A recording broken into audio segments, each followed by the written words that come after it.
80,000 से कम है हरियाणा में, उनके बच्चे अगर गवर्नमेंट स्कूल में जाते हैं तो 500 रुपए फीस देंगे। फ्री में नहीं, 500 रुपए फीस देनी पड़ेगी।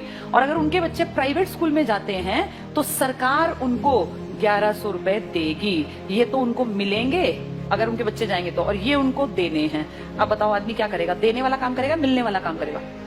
भाई आदमी का बच्चा अगर गवर्नमेंट में जाता है तो पैसे देगा, और प्राइवेट में जाएगा तो सरकार देगी। बताओ आदमी क्या करेगा? प्राइवेट भेजेगा। अपने घर से 500 क्यों लगाएगा? एक तो सरकारी, एक तो प्राइवेट। तो आम जो एक गरीब आदमी अपने बच्चे को कहाँ भेजेगा? ये देखो कितनी अच्छी चाल है, अगर तुम्हें समझ में आया तो। ये चल रही है सरकार। 1100 रुपए सरकार कहती है हम भर देंगे आपके बच्चे के, आपको चिंता नहीं करनी। अगर आपने सरकारी में पढ़ाया तो कितने रुपए लेंगे? 500। तो आदमी सोचेगा 2 बच्चे हैं, क्यों 1000 रुपए फूकूं, इससे बढ़िया प्राइवेट भेजूं, सरकार देगी मेरे बच्चे के पैसे, देगी भी सरकार।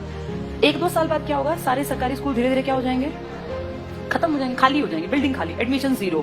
1 साल 2 साल 5 साल बाद क्या होगा? सारे एडमिशन 0 0 0। फिर सरकार दिखाएगी बजट में कि तो घाटे का नुकसान का सौदा है, सरकारी स्कूल बंद पड़े हैं जी, बिना बात इन टीचर्स को हम इतनी सैलरी दे रहे हैं, चपड़ासी रखे हुए हैं, हेडमास्टर है, कोई बेल बजाने वाला है, बच्चा तो कोई आता नहीं। तो कहेंगे काम करो, इसको बेचो, इस प्रॉपर्टी को बेचना स्टार्ट करो। सरकारी प्रॉपर्टी है, हर गांव में सरकारी स्कूल है। आप सोचो कितने स्कूल होंगे भारत में। धीरे धीरे करके अगले आने वाले 5 से 7 साल का भारत ऐसा बता रही हूँ मैं, जो होगा देखना तुम्हारे सामने। ये सारे स्कूलों का दाम निकलेगा। दाम इन द सेंस, भाई जहां जितने महंगी प्रॉपर्टी है वहां महंगा। अब कौन खरीदेगा पूरे देश की बेल्ट को? जिसके पास पैसा है। तुम और मैं तो नहीं खरीद सकते देश के स्कूल, तो उस देश के पूरे स्कूलों को खरीदने का किसके पास पैसा है? अंबानी और अडानी ये ले लेंगे सरकार से कि जी हम इतने करोड़ रुपए आपको देते हैं, सरकारी स्कूलों के बदले हम डेवलप कर लेंगे। और फिर सरकार 1-2 साल बाद कहेगी हम बहुत नुकसान में जा रहे हैं, हमारे बस की 1100 रुपए देने नहीं है। अब गरीब आदमी फंस गया, उसका बच्चा उस टाइम तक 7वीं में पहुंच गया, मान लो पहली से स्टार्ट किया था, 5-6 साल दिए पैसे, अब अटका दिया, हम तो नहीं देंगे पैसे, पढ़ाना है पढ़ा लो, तो अनपढ़ रख लो। अब वो बेचारा गया कि वापस सरकारी में जाके देखो तो सरकारी पे तो ताला है, बोर्ड बदला हुआ है। किसके पास है वो बोर्ड? अब अंबानी। अब अंबानी अडानी प्राइवेट स्कूल है, तो वो जाके फीस पता करेगा तो भैया मैं तो नहीं पढ़ा सकता। वहां से भी गया और वहां की औकात नहीं है, दोनों गए। आने वाले समय में आदमी वो पढ़ा पाएगा जिसके पास बहुत ज्यादा पैसा होगा। देखते देखते तुम्हारी सारी सुविधाएं सरकार से छीन छीन के किसके पास पहुंचाई जा रही हैं? प्राइवेट। बस तुम्हें समझ में लेट आएगा, जब तक समझ में आएगा फिर चीख चिल्ला लेना, फिर थोड़ी ना कुछ होगा। सरकार वापस थोड़ी ना लेती है किसी भी चीज को, दे दी सो दे दी। मैं तुम्हें अपना एग्जाम्पल देती हूँ। जब मैं जॉब में आई थी ना, उस टाइम पर हमारा पहला बैच था जिनकी पेंशन बंद की गई थी। मैं उसकी खुद, जैसे मान लो लाइव तुम्हारे सामने एग्जांपल हूं, जिनकी सबसे पहली पेंशन बंद हुई वो हमारा बैच था। हमें समझ ही नहीं आया कि सरकार ने क्या किया, क्योंकि उस टाइम हमारी उम्र थी 20-21 साल। 20-21 साल के बच्चे को थोड़ी ना पेंशन की कीमत पता है। लेकिन अब जब उम्र बढ़ रही है तो समझ में आ रहा है सरकार ने सब कुछ खत्म कर दिया बुढ़ापे का। तुम्हारे माँ बाप अगर किसी के गवर्नमेंट जॉब में थे और अगर वो रिटायर्ड हैं तो तुम्हें इसकी कीमत पता होगी। पता है इसकी कीमत क्या है? किसी के सामने आखिरी सांस तक हाथ नहीं फैलाना पड़ता। ये है पेंशन की कीमत। आपका बेटा निकम्मा निकले, नालायक निकले, बेटी आपके लिए कुछ ना करे, आपको चिंता ही नहीं। आपकी पेंशन आती है, 5-7 हजार रुपए में झाड़ू पोछा कपड़े बर्तन धोने वाली मिल जाती है। कोई भी एक मेड रख लो, 5-10 हजार की खाने वाली। बुढ़ापे में पैसा बचा के करोगे क्या?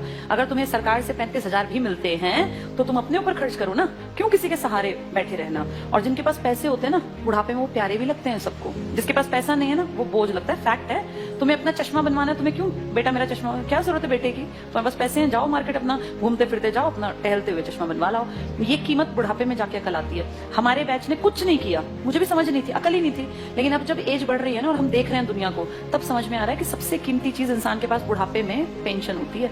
मेरे खुद के फादर पेंशनर हैं, तो हमें दिखता है कि पेंशन की जो वैल्यू है ना वो किसी चीज की नहीं है। इतना रखा पैसा आप यूज नहीं कर पाते। महीने के जब वो 30 हजार आते हैं ना, तो आपको लगता है यार मैं तो जब तक जीऊंगा आखिरी सांस तक ये तो आने ही आने हैं, और ये बढ़नी आप फ्री होकर काम करते हैं। लेकिन ये अकल उनको थी जो पेंशन यूज कर रहे थे या बुढ़े थे। पेंशन रोकी किसकी गई? जवानों की, जिनको अकल नहीं थी। हमें थोड़ी ना अकल थी 20-21 साल में कि पेंशन बंद करने से सर किसी ने कुछ कहा ही नहीं। सरकार ने सीधे कह दिया अब के बाद आगे जो बच्चे आएंगे नौकरियों में उनको पेंशन नहीं मिलेगी। अगर हमें अकल होती, सारे देश के लोग आवाज उठाते तो ना बंद होती पेंशन। अगर सब भाई किसानों ने क्या किया, इकट्ठे हुए तो क्या कृषि कानून वापस नहीं हुए ना? तो अकल हो तो आदमी उस टाइम पे सही डिसीजन ले ले। पर आज अब तुम कितनी कोशिश कर लो, क्या सरकार पेंशन बहाल कर देगी? नहीं करेगी। मतलब ना के बराबर है। एक आधा राज्य को करे, लालच में 1-2 साल में कह दे, पर वैसे नामुमकिन बराबर है। इसीलिए जब चीजें बंद हो रही होती है ना, तब जागना होता है कि सरकार गलत कर रही है। अब सरकार स्कूलों की तरफ गलत कर रही है। इसकी अकल 7-8 साल बाद की जनरेशन को आएगी, जब वो देखेंगे कि पढ़ाने के लिए ना तो सरकारी बचेंगे और प्राइवेट मुंह खोल के पैसे मांगेंगे। अब या तो पढ़ा लो या तो अनपढ़ रख लो, फिर फंसेंगे लोग। प्राइवेटाइजेशन करना गलत नहीं है, लेकिन कुछ फील्ड सरकार को रखने चाहिए जिनमें शिक्षा भी आती है, स्वास्थ्य भी आता है, रेल भी आती है, पब्लिक ट्रांसपोर्ट भी आता है। ये तो हमारी बेसिक नीड है, ये तो कम से कम 2 हमें